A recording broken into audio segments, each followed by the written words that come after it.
नमस्कार। पूर्ण चंद कांडपाल जन जागृति का एपिसोड नंबर 891 891 लेके आज आपके सामने उपस्थित हूँ और आज मैं लोक की बात करता हूँ। लोक विश्वास, जैसे कहते हैं ना, लोक गाथा, जो रचा बसा होता है लोक में, उसको कहते हैं लोक विश्वास। वो विज्ञान को नहीं मानते। ना ना ना, हमारी वर्षों पुरानी परंपरा चल रही है, हम इसी में रहेंगे, ऐसे ही हम करेंगे। हमारा लोक विश्वास है, हम नदी में ही डालेंगे इस चीज़ को। और हम मंदिरों में, हमारा तो परंपरा चल रही है वो पशु बलि देने की और अमुक पूजा करने में पशु की हत्या करने की। वैसे लोक विश्वास है, लोक परंपरा है। तो मैं कहना ये चाहता हूँ, लोक विश्वास और वैज्ञानिक सत्य के कुछ तथ्य आपके सामने रखना चाहता हूँ। समझना पड़ेगा लोक विश्वास कब बना। लोक विश्वास तब बना जब हमारे पास न विज्ञान था, न चीज़ें उपलब्ध थी, और न हमारे पास शिक्षा थी, और गरीबी भी ज़्यादा थी। ऐसे मौक़ों में जब पूरी गरीबी हो, शिक्षा न हो, संसाधन न हो, वो इंफ्रास्ट्रक्चर न हो, आज जितना भी है, जैसा भी है, थोड़ा बहुत तो है, तो बदल गया, और शिक्षा का दर थोड़ा सा बदल गया। तो उस हिसाब से लोक विश्वास को हमें समझना पड़ेगा कि वो अगर विज्ञान की सत्यता वो लोक विश्वास पर भारी पड़ती है तो हमें विज्ञान अपनाना पड़ेगा। आइए उदाहरण देते हैं। क्या होता है कि माँ हमेशा बच्चे को गले, गाल में या उसके माथे पर या यहाँ पर ये गाल में या ये माथे पर काजल का टीका लगाती है, नज़र से बचाने के लिए। किसकी नज़र? आज नुमाइश लगती है बच्चों की एज ग्रुप के हिसाब से। ये टीका कहती, इस टीके से ना उसको सब बीमारी से बचेगा, रोग से बचेगा, बुरी नज़र से बचेगा।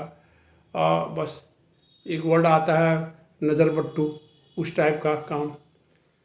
लेकिन ये तब की बात थी जब ये लगा रहे हैं काला टीका, लेकिन जब टीके नहीं थे। आज हमारे समाज में, हमारे देश में बच्चों को रोगों से बचाने के लिए इंद्रधनुषी 7, इंद्रधनुष में 7 रंग होते हैं, तो 7 टीके हैं जो उसको 1 से 6 साल के बीच में लग जाने चाहिए।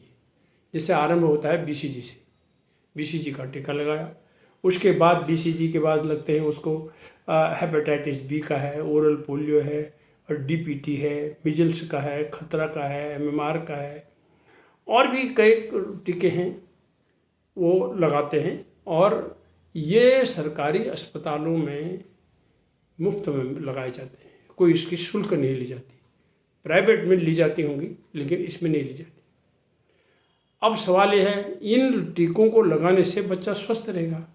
मैं एक का उदाहरण आपको देता हूँ, बीसीजी, बेसिलस कैलेमेटेंडिगुरिन।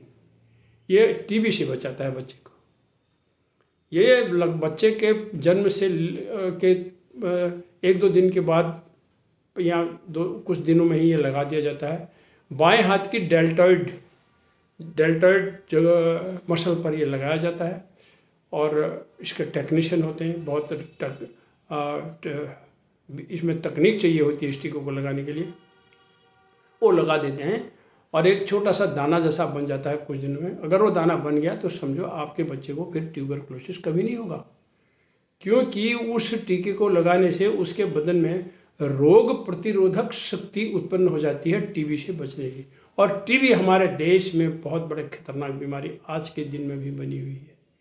तो बहुत से रोग ऐसे हैं जिनके अभी तक टीके नहीं बने हैं, और इनके बने हुए हैं, जिनके बने हुए हैं। तो मैं आपको यही कह रहा था कि लोक विश्वास को आप अंधविश्वास ये टीके में न जाने दें, ये घातक होता है। अब दूसरा बताते हैं जी, एक और लोक विश्वास की बात कह देता हूँ कि अमुक देवता को बलि चढ़ाते हैं जी। हमारे यहाँ एक पशु बलि चढ़ाते हैं, फिर उसका प्रसाद बांटते हैं, फलानी जगह खाते हैं जी। देश के पूरा, मैं नाम नहीं ले रहा हूँ, पूरा पश्चिम उत्तर दक्षिण मैंने भी कई जगह देखा होता है, आज भी हो रहा है पशु बलि। जबकि विरोध कानून है इसका, पशु बलि नहीं होनी चाहिए, लेकिन चोरी छिपे सब जगह हो रहा है। और उसके बाद उसको काटते हैं, फिर उसको प्रसाद के तौर पर खाते हैं, बनाते हैं। कोई तो वहीं पर खाता है, कोई घर को ले जाता है।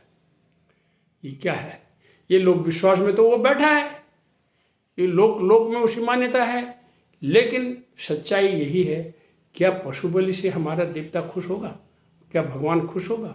क्या जानवर किसी पशु की बलि किसी जानवर की बलि भगवान लेते हैं? ये सोचने की बातें होती हैं। चाहे जो भी हों, कोई भी संप्रदाय हो, धर्म हो, विशेष हो, कुछ और भी हो, ये सब गलत बातें होती हैं। जिन लोगों को मांसाहार, हालांकि मनुष्य के लिए नर मनुष्य के लिए मांसाहार नहीं है कुदरत की तरफ से, लेकिन जो मांसाहार करते हैं वो करें, उसके लिए मार्केट है, लाएं जाएं खाएं बनाएं अपना। लेकिन भगवान के नाम पर ये सारा जो लोक में छा गया, लोक में तो कहेंगे कराएंगे और पूजा हो ही है, पंडित जी आए हैं, ये है वो है। तो ये तथाकथित बाबा लोग विश्वास को तो मानते हैं, लेकिन अपना इलाज कराने के लिए अस्पताल में जाते हैं, औरों को उधर की बात करेंगे, स्वयं एम्स में जाएंगे, कोई और जगह जाएंगे। इनको पहचानिए। धन्यवाद।